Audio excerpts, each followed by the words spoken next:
Penyakit jantung koroner dulunya memang penyakit orang tua, tapi hari ini usia anak muda terkena serangan jantung. Kok bisa? Yuk simak videonya.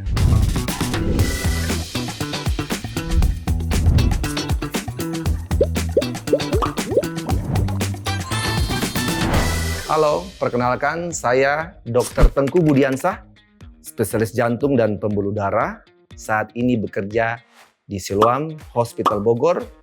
Kali ini kita coba membahas penyakit jantung koroner tapi spesial pada usia muda. Penyakit jantung koroner adalah pembunuh nomor 1 di dunia, diakibatkan plak menyumbat di pembuluh darah di jantung akibat kolesterol jahat atau biasa kita kenal small LDL. Penyakit jantung koroner itu memiliki gejala klasik dan gejala tidak klasik. Klasik sifatnya rasanya tumpul seperti ditekan, ditindih, dibebat, diremas, diikat. Keluhan sifatnya yang tumpul tadi itu biasanya dia ada penjalaran ke punggung belakang, ke leher, rahang, dia bisa menjalar ke lengan kiri hingga ke tangan kiri. Saya tekankan kembali, gejala klasik tidak pada mereka yang menderita diabetes dan wanita usia tua. Bisa juga tidak klasik. Dia nyeri lambung atau terasa keringat sekujur tubuh yang biasa kita lihat kasus-kasusnya adalah angin duduk yang masyarakat awam yakini adalah masuk angin biasa. Ternyata dia mengalami serangan jantung. Penyakit jantung koroner itu biasanya pada usia tua. Laki-laki di atas 45 tahun dan wanita di atas 55 tahun. Tapi dengan perubahan gaya hidup, kita lihat banyak peristiwa yang terjadi, mereka mengalami serangan jantung di usia di bawah 40 tahun. Apa penyebabnya? Pertama adalah merokok. Tidak hanya perokok aktif, perokok pasif itu beresiko untuk penyakit jantung koroner. 2, pola hidup makan yang tidak sehat seperti konsumsi karbo dan gula secara berlebihan.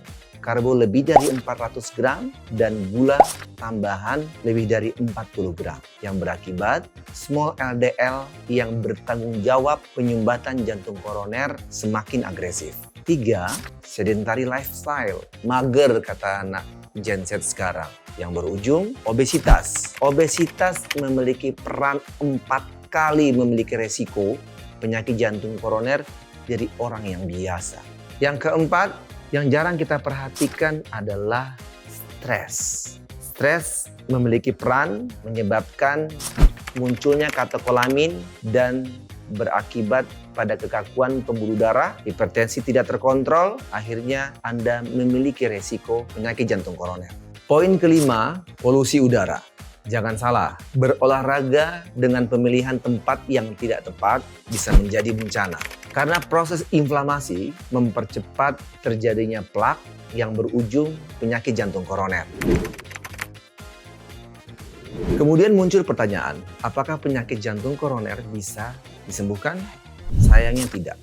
Tapi ingat, penyakit jantung koroner bisa kita tunda. Karena penyakit ini secara alamiah semua manusia akan mengalami karena faktor aging atau bertambahnya usia. Dan tanggung jawab kita untuk memperlambat kejadian ini dengan cara gaya hidup sehat dan melakukan medical check-up secara rutin. Seperti pemeriksaan EKG, treadmill test, MSCT kardiak, ehokardiografi, dan pemeriksaan kadar profil lipid secara berkala. Yang pertama, berhenti merokok.